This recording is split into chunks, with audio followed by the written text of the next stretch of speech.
اے ایمان والو تمہارے اوپر روزے فرض کیے گئے ہیں جس طرح تم سے پہلوں پہ فرض کیے گئے تھے۔ روزے کیوں فرض کیے گئے ہیں؟ لعلکم تتقون، تم متقی بن جاؤ، پرہیزگار بن جاؤ۔ تو ہمارا رب ہمیں متقی دیکھنا چاہتا ہے۔ حضرت سیدنا علی المرتضی رضی اللہ تعالی عنہ نے تقوی کی خوبصورت تعریف ارشاد فرمائی ہے۔ ہی الخوف من الجلیل، یہ اس عالی مرتبت ذات باری کے خوف کا نام ہے، اللہ سے ڈرنے کا نام ہے تقوی۔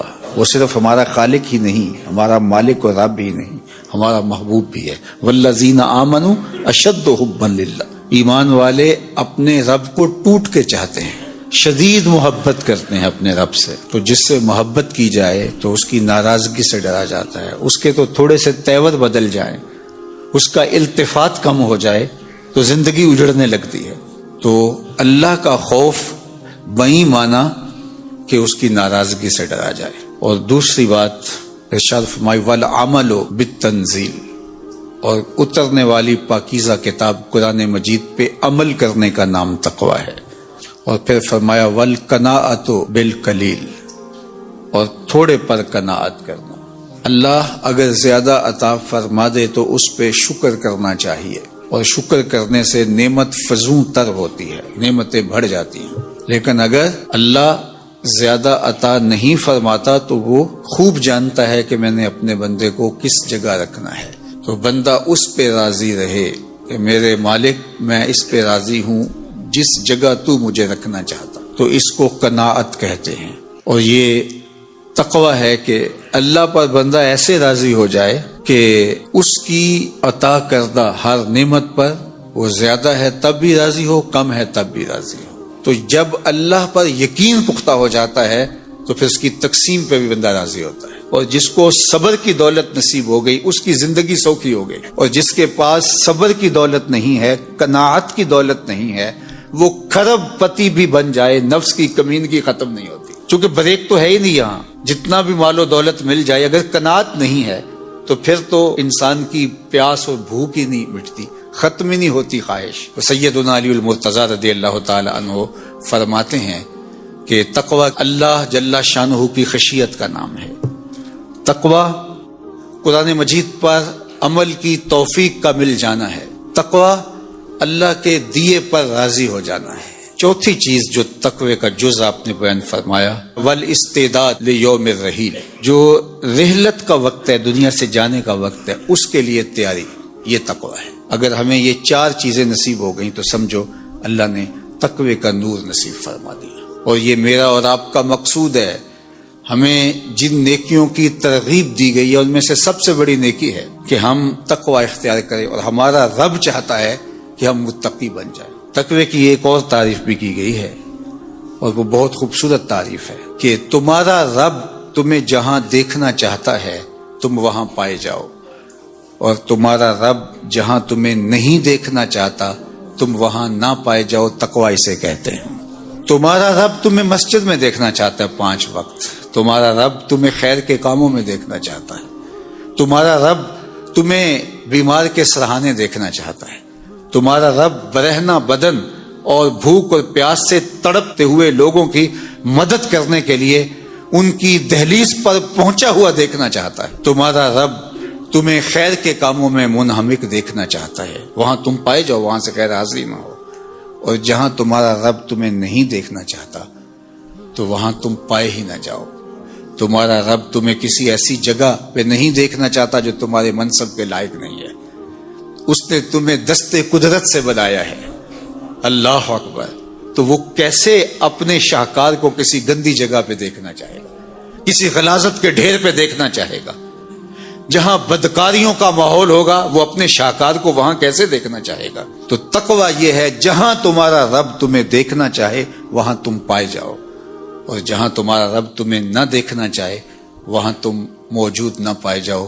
اگر یہ دولت حاصل ہوگی تو سمجھو اتقاء کا نور نصیب ہو گیا۔ روزہ صرف اکل و شرب سے رک جانے کا نام نہیں ہے، یہ اپنے کانوں کو بھی روزہ دار بنانا ہوتا ہے، اپنی زبان کو بھی روزہ دار بنانا ہوتا ہے، اپنی آنکھوں کو بھی روزہ دار بنانا ہوتا ہے۔ تمہارا ایک ایک عمل، تمہارا ایک ایک رویہ، تمہاری ایک ایک حرکت، تمہاری ایک ایک سکنت روزے سے ہو جائے تو یہ پورا جسم سر سے لے کر پاؤں تک جب روزہ دار ہوگا تو پھر وہی روزہ ہے جس کے بارے میں فرمایا گیا ان اللہ وملائکتہ یصلون علی المتسحرین. سنو اگر روزہ ہو تو پھر اس کا جمال کیا ہے، اس کا پروٹوکول کیا ہے. فرمایا اللہ روزہ رکھنے کے لیے جو سحری کرنے بیٹھتے ہیں ان پہ رحمتوں کا نزول فرماتا ہے کہ یہ بندہ اب روزہ رکھنے لگا ہے، اب اس کی آنکھ نہیں بھٹکے گی، اب اس کا خیال نہیں بہکے گا، اب اس کی سوچوں میں آوارگی نہیں آئے گی، اب اس کی زبان جھوٹ نہیں بول سکتی، غیبت نہیں کر سکتی، یہ کسی کا برا نہیں سوچ سکتا. اس کے اٹھنے والے قدم خیر کی طرف ہی جائیں گے اور اس کے اٹھنے والے ہاتھ ظلم جبر اور جور سے باز رہیں گے. اب یہ اپنے آپ کو روزے کے حصار میں لے کے آ رہا ہے اور تقوی کے نور سے مالا مال ہو رہا ہے، تو اللہ خود بھی اور فرشتوں کو بھی حکم دیتا ہے میرا بندہ سحری کرنے بیٹھا ہے، تم اس کے اوپر رحمت نچاور کرو. کیا لمحے ہوتے ہیں جب اللہ رحمت بندوں کے اوپر نچاور کر رہا ہوتا. لیکن جس نے روزہ صرف بھوک اور پیاس کا ہی رکھا، روزے کی مقصدیت کو ہی نہ سمجھا، تو اللہ کے محبوب کا فرمان سن لیجئے. ایک تو یہ ہے ان اللہ وملائکتہ یصلون علی المتسحرین، اور دوسرا فرمایا من لم یدع قول الزور والعمل بہ فلیس للہ حاجۃ فی ان یدع طعامہ وشرابہ. جس نے جھوٹ اور برے کام نہیں چھوڑے اس کے بھوکا اور پیاسا رہنے کی اللہ کو کوئی ضرورت نہیں ہے. وہ بھوک کاٹے پیاس کاٹے، اللہ کو اس کی کوئی ضرورت نہیں ہے، چونکہ یہ خوراک بچاؤ مہم تو ہے ہی نہیں. وہ تو مومن کے رزق میں اضافہ کر دیتا ہے. وہ چاہتا ہے کہ تم پھر روزے سے ہو. اللہ اکبر. فرمایا روزہ دار جب کسی سے بات کرے اور وہ آگے سے الجھنا چاہے تو فرمایا روزہ دار آگے سے ایک ہی جملہ بولے انی صائمون، میں روزہ رکھا ہوا ہے. تو جب میں روزہ رکھا ہوا ہے تو تم لڑنا چاہتے بھی ہو تو میں نہیں لڑ سکتا. اللہ اکبر. یہ ذات کی لڑائی ہے، یعنی اپنی ذات کے لیے میں نہیں لڑ سکتا. اور اللہ کے لیے اگر تلوار اٹھانے کی بات تو پھر بدر والوں کو دیکھ لو. حالت روزہ کے اندر بھی اللہ کے دین کے پرچم کو کیسے اونچا کرتے ہیں. تو تقویٰ کیا ہے؟ تقویٰ اپنے آپ کو ان گناہوں سے بچانا ہے جو اللہ جل شانہ کی ناراضگی کا سبب و ذریعہ ہوتے ہیں. سورہ طلاق میں ارشاد فرمایا وَمَن يَتَّقِ اللَّهَ يَجْعَل لَّهُ مِنْ أَمْرِهِ يُسْرًا. جو تقویٰ اختیار کرتا ہے پھر اللہ جل شانہ اس کے کام آسان فرما دیتا، زندگی سوکھی ہو جاتی ہے. اس سے ڈرنے والا پھر کسی اور سے نہیں ڈرتا، اس کی فرما برداری کرنے والا آسودگی میں زندگی بسر کرتا ہے. پھر ارشاد فرمایا یا ایھا الذین آمنوا ان تتقوا اللہ. اے ایمان والو اگر تم اللہ سے ڈرنے لگ جاؤ گے، تقوی اختیار کرنے لگ جاؤ گے تو پھر کیا ہوگا؟ یجعل لکم فرقانا. وہ تمہیں فرقان عطا کر. فرقان کیا ہے؟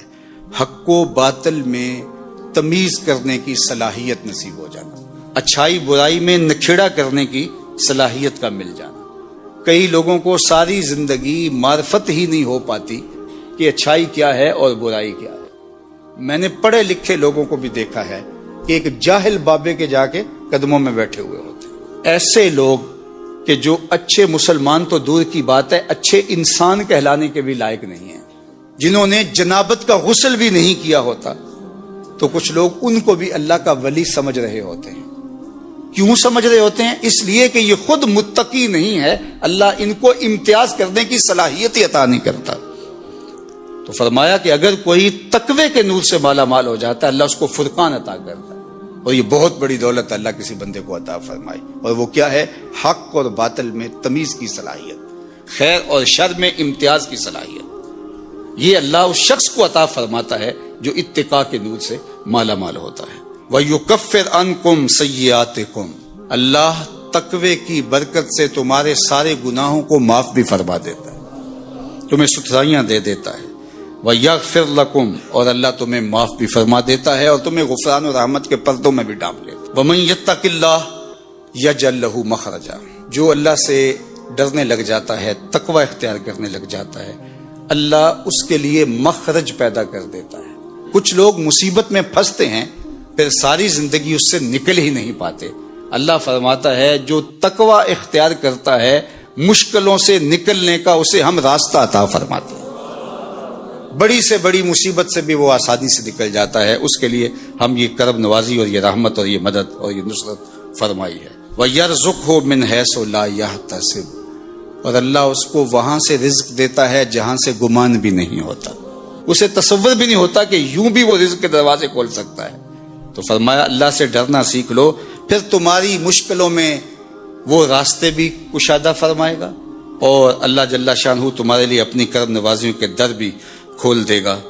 حضرت معاذ بن جبل رضی اللہ تعالیٰ عنہ کو اللہ کے محبوب نے جب یمن کا قاضی بنا کر کے رخصت کیا تو ان کو گھوڑے پہ سوار کیا، اور خود حضور ساتھ پیدل چل رہے تھے، اور معاذ بن جبل رضی اللہ تعالیٰ عنہ کو وصیتیں کرتے جا رہے تھے، اور فرمایا معاذ یوں فیصلے کرنا، یوں فیصلے کرنا، یہ سب ارشاد فرما رہے تھے۔ کچھ آگے چل کے حضور نے فرمایا جب تم واپس پلٹو گے تو میری قبر کے قریب سے گزرو گے۔ حضور نے اپنی وفات کی خبر دی تو حضرت معاذ بن جبل پر بجلی بن کے یہ خبر گری۔ حضور کے وصال کی خبر کوئی چھوٹی خبر تو نہیں تھی، صحابہ کی تو زندگی حضور ہیں، اور ہماری زندگی، ہمارا سب کچھ۔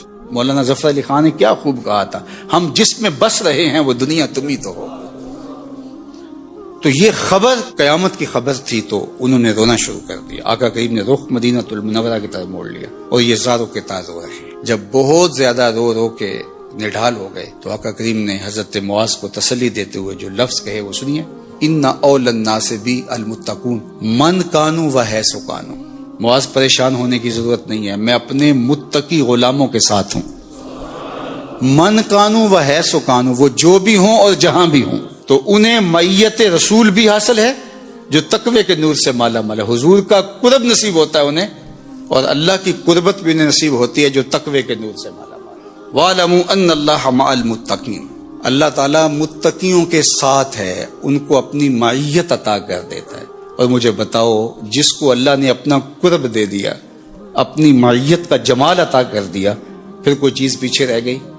اس لیے ہمارا دین ہمیں اتقاء کے نور سے مالا مال ہونے کی تلقین کرتا ہے، اور ہمیں بتایا گیا ہے کہ اپنی زندگی کو اللہ اور اس کے رسول کی محبت میں ان کے بتائے ہوئے احکام کے مطابق بسر کرنے کی کوشش کرو۔ اللہ تعالیٰ نے یہ ماہ سیام ہمیں عطا کیا ہے، یہ برکتوں بڑا مہینہ، اور اس مہینے میں تقوی حاصل کرنا مشکل نہیں، آسان کر دیا گیا ہے۔ روزے کے ذریعے سے اللہ تعالیٰ نے ہماری مدد فرمائی ہے۔ ماہ سیام کی اپنی برکتیں اور اعمال کے ثواب کو 70 گنا کر دیا گیا ہے۔ شیاطین کو جکڑ کر کے ہمارے لیے نیکی کرنے کے راستے اور آسان فرما دیے گئے ہیں، اور اس سے بڑا بدبخت کوئی نہیں جو ایسے مبارک لمحوں کو بھی ضائع کر دے اور برباد کر بیٹھے۔ اس لیے مجھے اور آپ کو اس مہینے کو بھرپور انداز سے بسر کرنا ہوگا، دن کے اجالوں میں اور رات کی تنہائیوں میں۔ قرآن مجید کی تلاوت کو معمول بنائیں، تراویح کی جماعت کے ساتھ نماز پڑھیں تاکہ قرآن مجید سننے کی سعادت نصیب ہو سکے۔ 5 گانہ نماز صف اولا میں تکبیر اولا کے ساتھ پڑھنے کا مزاج پیدا کریں، اس کے لیے آپ کو بہت ساری برکتیں نصیب ہوگی، اور یہ عادت پختہ ہو گئی تو پورا سال آپ کے ساتھ جڑی رہے گی۔ اسی طرح نظر کی حفاظت تو ہو ہی رہی ہے، اور زبان کی حفاظت بھی ہو رہی ہے، اور دیگر اعمال خیر کی توفیقات بھی نصیب ہیں۔ یہ اتقاء کا نور جو اللہ تعالیٰ ودیت کرتا ہے اس مہینے کے اندر، اس کی لوٹ سیل رحمتوں سستے میں وہ دیتا ہے اپنی رحمتیں۔ ویسے بھی تو اس کی رحمتوں کا عموم ہے، لیکن یہ مہینہ تو اس کی خاص رحمتوں کا ہے۔ تو آئیے اس مہینے کو بھرپور انداز سے بسر کیجئے، اور اس مہینے کے دامن سے پھوٹتی ہوئی ضیائیں، برکتیں، بالخصوص تقوی کا نور جو اس مہینے کے ساتھ جڑا ہوا ہے خاص طور پہ، اس کو اپنی زندگی میں اتار کے ہم تقوی کے اجالوں سے مالا مال ہو جائیں۔ کتنا اچھا اعزاز ہے جو ہمارے ساتھ لگ جائے کہ اللہ جل شانہ ہمیں متقیوں کی فہرست میں شامل فرمائے۔ بلکہ اہل ایمان کو تو یہ دعا ترغیب دی گئی ہے کہ وہ کہے وَجَعَلْنِي لِلْمُتَّقِينَ اماما، اللہ مجھے متقیوں کا امام بنا دے۔ تو ہمیں اپنے آپ کو صالح اعمال کے ساتھ جوڑنا ہوگا، اپنی زبان کی، آنکھوں کی، رویوں کی، ہاتھوں کی، پاؤں کی اور دیگر اعضائے بدنیہ کی ہم کو حفاظت کرنا ہوگی۔ اللہ جل شانہ مجھے اور آپ کو اس کی برکت نصیب فرمائے۔ محبت کے دم سے دنیا میں حسن ہے تو یہ درد، لیکن یہ میٹھا درد ہے۔ اقبال نے کہا تھا قید میں پہنچا تو حاصل مجھ کو آزادی ہوئی، دل کے لٹ جانے سے اس گھر کی آبادی ہوئی۔ شیشہ ٹوٹ جائے تو بے قیمت ہو جاتا ہے، لیکن اللہ نے یہ کائنات ایسی رکھی ہے جتنا زیادہ ٹوٹتا ہے اتنی ہی قیمت بڑھ جاتی ہے۔ تو بچا بچا کے نہ رکھ اسے، تیرا آئینہ ہے وہ آئینہ کہ شکستہ ہو تو عزیز تر ہے نگاہ آئینہ ساز میں. اور یہ محبت حضرت انسان کو اگر نصیب ہے تو وہ زندگی کا جمال اور زندگی کا حسن پا گیا. اور جو سینہ محبت سے خالی ہے وہ سینہ ہی نہیں ہے، بنجر ہے. اس کائنات میں حقیقی محبت جو حضرت انسان کو ودیعت کی گئی وہ رب کی محبت ہے. اور اہل ایمان کا تعارف اس انداز سے کروایا گیا کتاب رحمت میں، والذین آمنوا اشد حبا للہ. اہل ایمان سب سے زیادہ محبت اپنے رب سے کرتے ہیں، شدید محبت، ٹوٹ کے چاہتے ہیں اپنے رب. شدید محبت کا یہ بھی ترجمہ کیا جا سکتا ہے کہ بے شک اللہ جل شانہ سے اہل ایمان عشق کرتے ہیں. عشق امتحان لیتا ہے، عشق کو تقاضوں سمیت نبھانا پڑتا ہے. عاشق ہر کوئی آکھے پر عاشق بندا مر کے، زہر پیالہ کوئی نہیں پیندا پر عاشق پیندا پر کے. اور آپ تاریخ اٹھا کے دیکھ لیں، اہل محبت نے اپنے رب سے جیسی محبت کی ہے اس کی مثال نہیں ملے گی. اس کا حکم آیا تو بیٹے کی گردن پہ چھری رکھ دی. یہ محبت کا منظر ہے، کوئی تماشا لبے بام تھوڑا ہے. اور قرآن نے پھر اس منظر کو بیان کیا، فلما اسلما وتلہ للجبین. جب دونوں راضی ہو گئے باپ بیٹا. اسلما، اسلام اس کو کہتے ہیں. اپنی من مانی کا نام اسلام نہیں ہے، مالک کے حکم پہ گردن کو جھکا دینے کا نام ایمان ہے. یہاں اسلام کو سمجھو. ہم تو کہتے ہیں کہ جی بہت مشکل ہے آج کل دین پہ چلنا. تمہارے لیے کیا مشکل ہے؟ مشکل کاٹنے والے تو کاٹ گئے. ہمیں تو رب کا حکم نہیں آیا کہ بچے کی گردن پہ چھری رکھو. اللہ کے نام پر ذبح ہوئے پیغمبر شہید کیے گئے. حضرت زکریا کے سر پہ آرا رکھ کے پاؤں تک چیر دیے گئے، لیکن زبان سے اف بھی نہیں نکلنے پائی. زخم پہ زخم کھا کے جی، خون جگر کے گھونٹ پی، آہ نہ کر لبوں کو سی. یہ عشق ہے، دل لگی نہیں. عشق اور ہوتا ہے، دل لگی اور ہوتی ہے. تشتریوں میں سر سجا کے پیش کیے گئے، پور پور کاٹا گیا، لیکن انہوں نے اللہ کے دین کو نہیں چھوڑا. اللہ کی محبت میں سب گوارا کیا. اللہ اکبر. طائف کے بازاروں میں، مکے کی گلیوں میں، میرے اور آپ کیا کہو، مولا نے کون کون سے دکھ نہیں سہے اس اللہ کے عشق میں. اس کی محبت کے اندر نازک بدن پہ اوجریاں ڈالی گئیں، حضور کو پتھر مارے گئے، حضور کے قدم لہو لہان ہوئے، آقا کریم نے فاقے کاٹے، اذیتیں سہی، تانے گوارا کیے، گڑے کھودے گئے، کانٹے بچھائے گئے، لیکن اللہ کی محبت میں یہ سلسلہ چلتا رہا. بلال حبشی کن تکلیفوں سے نہیں گزرے. یاری تیری سونا پر ازمیشاں تیریاں اگ، سونا پرکھیا جامدہ ہے نال اگاں دے لگ. والذین آمنوا اشد حبا للہ. اور جو اہل ایمان ہیں وہ اللہ سے ٹوٹ کے محبت کرتے ہیں، بلکہ وہ کسی اور سے بھی محبت کرتے ہیں تو وہ بھی اللہ کے لیے کرتے ہیں. الحب للہ والبغض للہ. ان کی اوروں سے محبت بھی اللہ کے لیے، اوروں سے دشمنی بھی اللہ کے لیے. وہ اسی زاویے سے دیکھتے ہیں اور اسی انداز سے سوچتے ہیں. ان کی محبت کے رنگ ہی نرالے ہیں. اللہ اکبر. نہ انہیں مال کی پرواہ ہے، انہیں جان کی پرواہ ہے. آپ دیکھتے نہیں ہیں سارا مال لا کے حضرت ابو بکر حضور کے قدموں میں ڈھیر کر دیتے ہیں، اور آپ پوچھتے ہیں ما ابقیت لأہلک یا ابا بکر، گھر والوں کے لیے کیا چھوڑا ہے؟ تو کہتے ہیں ابقیت لہم اللہ ورسولہ. اللہ اکبر. تو یار محبت یک طرفہ نہیں ہوتی، محبت اس طرف سے بھی ہوتی. غالب نے کہا تھا نا، وفا کیسی کہاں کا عشق، جب سر پھوڑنا ٹھہرا تو پھر اے سنگ دل تیرا ہی سنگ آستاں کیوں. تو محبت تو وہاں کی جاتی ہے جہاں محبت کا مول بھی ڈالا جائے. تو یار اگر بندے اس سے ٹوٹ کے پیار کرتے ہیں، اس سے محبت کرتے ہیں، تو اللہ جل شانہ جو بندوں سے پیار کرتا ہے، جو بندوں سے محبت کرتا ہے، اور جو ناز برداریاں اس نے فرمائیں، اللہ اکبر، کیا اس کا کوئی بدل ہو سکتا ہے؟ جب ساری دنیا رد کر دے تو مالک کی دہلیز پہ جب بندے آ جائیں تو مالک یہ نہیں پوچھتا کہ اب کیوں آیا ہے، اب تیرے پاس رہا کیا ہے کہ اب میرے پاس آ گیا. وہ کہتا ہے فرشتوں دیکھو یہ بندہ آخر میرے پاس ہی آیا ہے نا، میرا تھا تو میرے پاس ہی پلٹ کے آیا ہے نا. ساری زندگی اس کی نافرمانیاں کرنے والا اس کی دہلیز پہ تو آئے. مالک کہتا ہے میرا بندہ آیا تو ہے میری چوکھٹ پہ، یارو ہم نے جانا تو ہے اس کی چوکھٹ پہ. پھر جو کفن میں منہ چھپا چھپا کے جاتے پھریں گے، اچھا نہیں ہے کھلے منہ سے آ جائیں. پھر لوگ جو اٹھا کے لے جائیں گے، اچھے نہیں اپنے قدموں سے چل کے آ جائیں. یا ایھا الانسان ما غرک بربک الکریم اس کی رحمتیں آواز دیتی ہیں، انسان تو کریم رب کی دہلیز سے کیوں دور ہو گیا ہے؟ ما غرکا، کس چیز نے تجھے مغرور کیا؟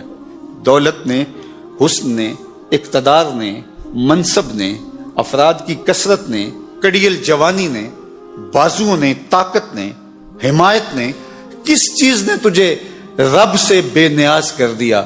آجا پلٹ کے، ما غرک بربک الکریم، آجا تیرا رب بڑا ہی کریم ہے۔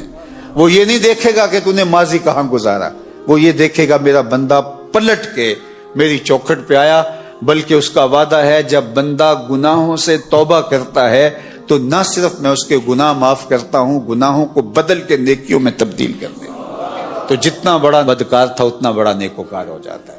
وہ کیا بد نصیب شخص ہے جو مالک کی دہلیز سے منہ موڑتا ہے، جس کو اس کے حضور سجدے کی توفیق نصیب نہیں ہوتی، اس کی نعمت کے خوان پہ پلتا ہے، اس کے دسترخوان سے نعمتیں اٹھاتا ہے، اس کی طرف سے عطا کردہ صحت اور زندگی کا جمال اور بہاریں سب کچھ میسر ہے اور لطف اندوز ہوتا ہے، لیکن ادھر اذان ہوتی ہے اور اس کے قدم اللہ کے گھر کی طرف نہیں اٹھتے۔ اس کی رحمتیں آواز دے رہی ہیں، او بندے آجا پلٹ، آنا تو تو نے ہے ہی، لیکن آج آجا، اس کی رحمتیں تجھے آواز دے رہی ہیں۔